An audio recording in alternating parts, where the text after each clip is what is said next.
उसको अपना wait feel क्यों नहीं होता। बट उसी बंदे को अगर मैं अर्थ पे लेके आ जाता हूं, का कंप्लीट एक रोटेशन लगाने के लिए जितना टाइम लगता है उसी को हम बोलते हैं time period of satellite. Weight feel नहीं होता क्योंकि उसको दो चीजें चाहिए। सो गाइस, इस वीडियो के अंदर टोटल हम दो टॉपिक देखने वाले। पहला है हमारा time period of satellite and दूसरा है weightlessness. Time period of satellite क्या होता है, चलो सबसे पहले ये समझते हैं। देखो, टाइम पीरियड ऑफ सैटेलाइट मतलब सैटेलाइट को अर्थ का कंप्लीट एक रोटेशन लगाने के लिए जितना टाइम लगता है उसी को हम बोलते हैं टाइम पीरियड ऑफ सैटेलाइट। अब कुछ चीजें जिसको हमें ध्यान दे, ये जो रेड कलर का दिखा रहा है ना, ये हमारा अर्थ है। तो एम मतलब mass of the earth, R मतलब आर यहां तक, बस यहां तक। ओके, अगर मैं इसको कलर चेंज करके आपको बताऊं यहां तक, तो ये जो आर यहां तक है ये रेडियस ऑफ द अर्थ है। ये जो एम है ये मास ऑफ अ सैटेलाइट है। और ये एच जो दिखाई दे रहा है, ये एच को हम बोलेंगे H height of the object from the earth surface.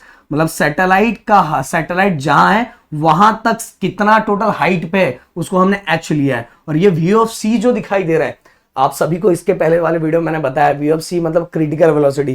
पहले सैटेलाइट सीधी जाती है, फिर उसको सर्कुलर मोशन परफॉर्म करने के लिए हॉरिजॉन्टल प्रोजेक्शन लेना पड़ता है। तो सीधे जाने के बाद ये हॉरिजॉन्टल प्रोजेक्शन लेने के लिए जिस वेलोसिटी की जरूरत पड़ती है उसको ही हम बोलते हैं क्रिटिकल वेलोसिटी।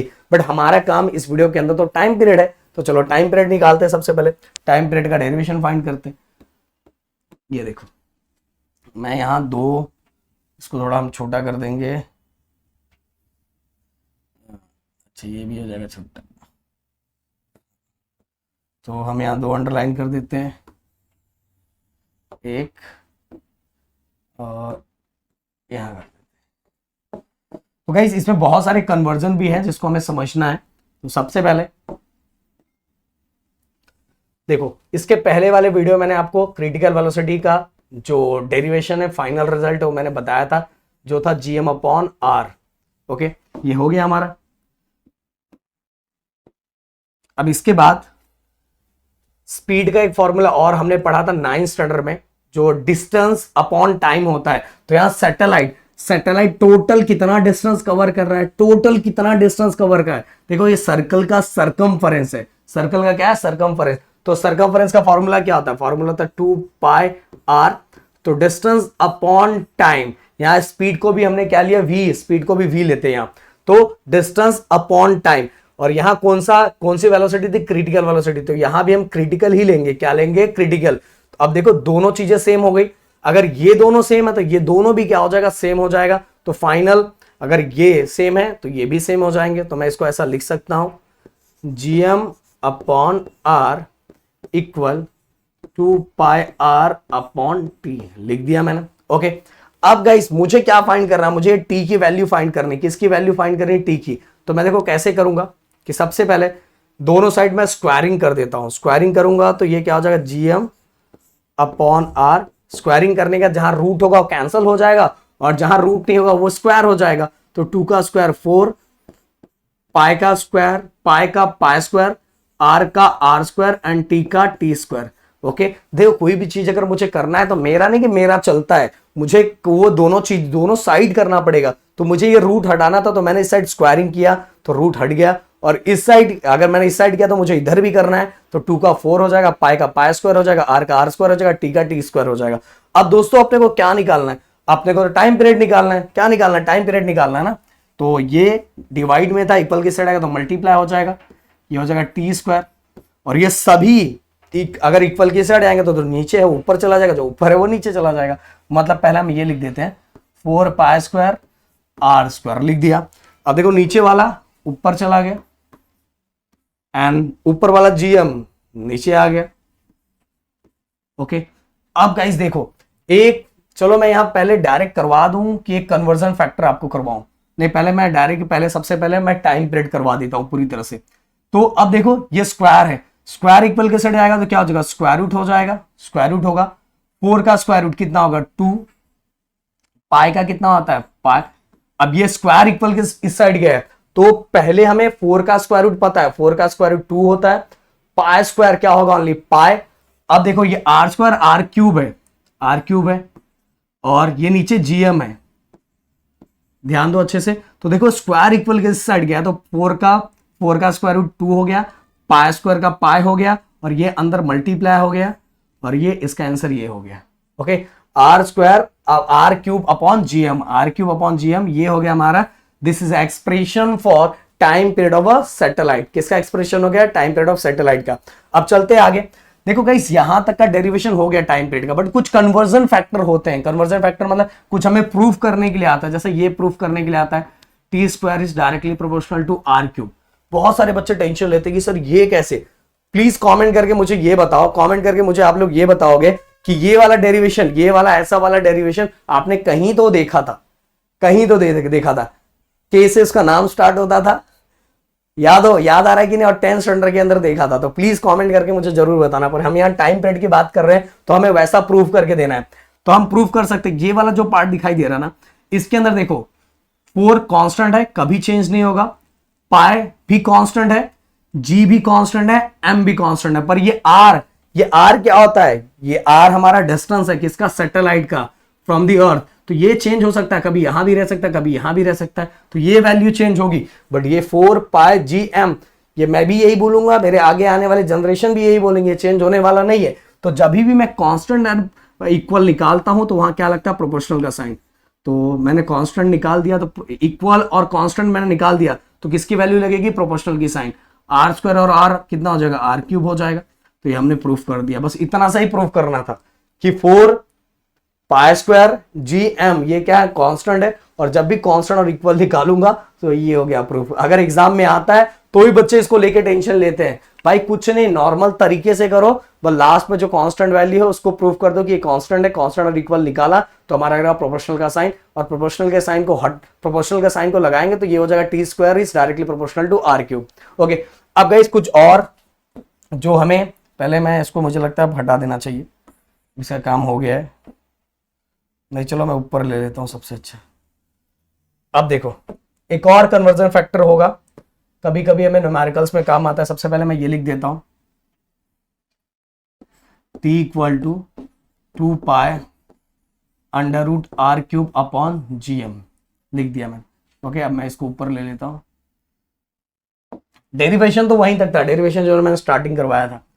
तो कैसे? ये देखो टी इक्वल टू, पहले मैं इसके अंदर कुछ चेंजेस कर देता हूं।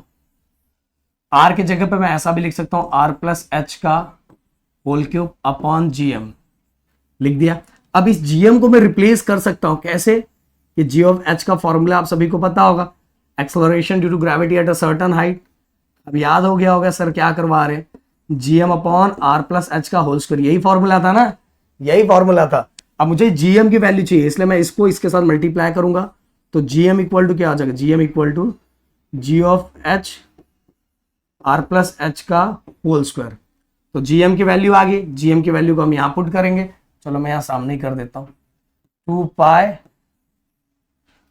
आर प्लस एच का होल क्यूब अपॉन जीएम की जगह पे दोस्तों ये आ जाएगा, g of h into r plus H का होल स्क्वायर।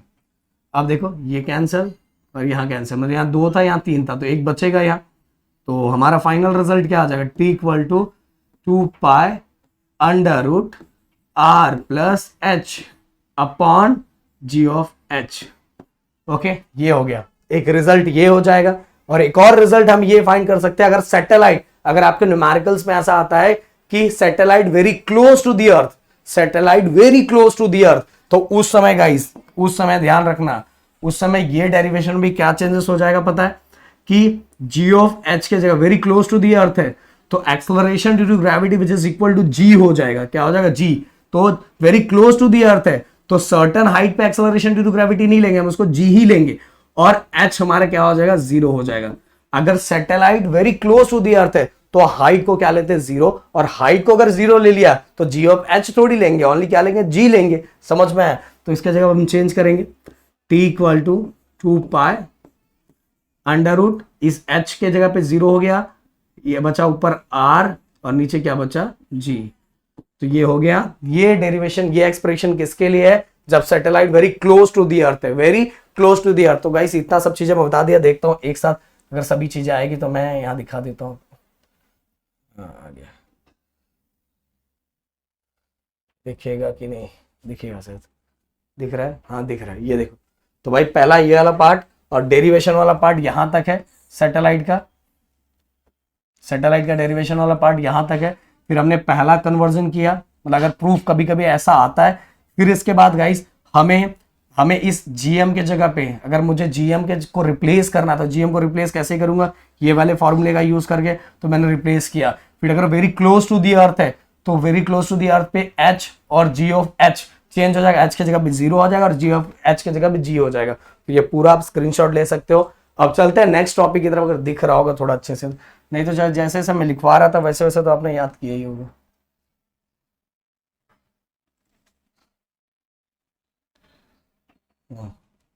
भी शायद दिख रहा होगा, हाँ। तो गाइस बढ़ते हैं वेटलेसनेस नेक्स्ट टॉपिक की तरफ। बहुत इंटरेस्टिंग टॉपिक है। इसके अंदर क्या पूछा हुआ है, पूछा ये है कि सैटेलाइट के अंदर रहने वाला जो एस्ट्रोनॉट है उसको अपना वेट फील क्यों नहीं होता, बट उसी बंदे को अगर मैं अर्थ पे लेके आ जाता हूं तो उसको अपना वेट फील होता है। बट अगर वो सैटेलाइट के अंदर जब सर्कल मतलब अर्थ के ऑर्बिट में चारों तरफ गोल गोल गोल गोल घूमता रहता है तो उसको अपना वेट क्यों नहीं फील होता है। तो चलो इसी चीजों को समझते हैं। सबसे पहले हम ये समझेंगे कि अर्थ पे रहने वाले बंदे को किस तरह से वेट फील होता है। सबसे पहले इसको समझते हैं। देखो, अर्थ पे जो बंदा रहता है उसके ऊपर दो तरह के फोर्सेस एक्ट होते हैं। सबसे पहले ग्रेविटेशनल फोर्स, ओके, और ग्रेविटेशनल फोर्स के साथ ही जिस सरफेस पे वो खड़ा होता है सरफेस भी उसके ऊपर एक फोर्स क्रिएट करता है जिसको बोलते हैं normal reaction. Okay, normal reaction. तो नॉर्मल रिएक्शन और ये हो गया ग्रेविटेशनल फोर्स। तो उस बंदे पे नीचे की तरफ ग्रेविटेशनल फोर्स और वो सरफेस उस बंदे के ऊपर नॉर्मल रिएक्शन एक्ट करता है, और ये दोनों के कारण बंदे को क्या फील होता है, अर्थ के ऊपर वेट फील होता है। बट यही बंदा जब सैटेलाइट के अंदर चला जाता है और सैटेलाइट से गोल गोल गोल गोल चक्कर काटता है तो सैटेलाइट एंड वो बंदा, एस्ट्रोनॉट और सैटेलाइट दोनों, सुनो ध्यान से, सैटेलाइट और जो अंदर जो बंदा एस्ट्रोनॉट है दोनों कांस्टेंट स्पीड से, एक ही स्पीड से गोल गोल ऐसा घूमते रहते हैं। और क्यों चक्कर गोल गोल काटते हैं आप सभी को पता है। किसी भी चीज को सर्कुलर मोशन परफॉर्म करने के लिए क्या चाहिए रहता है, सेंट्रीपिटल फोर्स। सेंट्रीपिटल फोर्स रहेगा तो ही गोल गोल घूमेगा, और ये सेंट्रीपिटल फोर्स सैटेलाइट को कौन देता है, ग्रेविटेशनल फोर्स। अर्थ का ग्रेविटेशनल फोर्स इसको सेंट्रीपिटल फोर्स देता है, और इसी सेंट्रीपिटल फोर्स के कारण ये गोल गोल घूमते हैं। तो जब गोल गोल दोनों घूमते रहते हैं, कौन गोल गोल दोनों घूमते रहते हैं, सैटेलाइट और उसके अंदर बैठा हुआ एस्ट्रोनॉट, तो दोनों का स्पीड क्या होता है, कांस्टेंट होता है। तो यहां एक चीज तो है, यहां ग्रेविटेशनल फोर्स तो मिल रहा है, but satellite normal reaction act नहीं कर पा रहा है। जो सैटेलाइट है वो सैटेलाइट हमारे एस्ट्रोनॉट के ऊपर नॉर्मल रिएक्शन एक्ट नहीं कर पा रहा है, और इसी रीजन के कारण अंदर बैठा हुआ जो एस्ट्रोनॉट है उसको अपना वेट फील नहीं होता, क्योंकि उसको दो चीजें चाहिए, normal reaction as well as gravitational force. Gravitational force तो लग रहा है पर ग्रेविटेशनल फोर्स के साथ जो सैटेलाइट, जिस सैटेलाइट के अंदर है वो सैटेलाइट को भी नॉर्मल रिएक्शन एक्ट करना चाहिए, किसके ऊपर, उस एस्ट्रोनॉट के ऊपर। बट वहां नॉर्मल रिएक्शन नहीं है, और नॉर्मल रिएक्शन नहीं होने के कारण उस बंदे को अपना वेट फील नहीं होता। यही सिंपल सा रीजन है किसका, वेटलेसनेस का। और गाइस, अगर इस चैप्टर का पूरा कंप्लीट तरीके से नोट चाहिए तो प्लीज वीडियो के नीचे कमेंट करो कि सर हाँ सर फटाफट हमें नोट्स बना के दे दो, मजा आ जाएगा चीजों को। तो प्लीज इसके लिए कमेंट करो। मिलते हैं नेक्स्ट वीडियो में। Thank you so much guys, जय हिंद दोस्तों।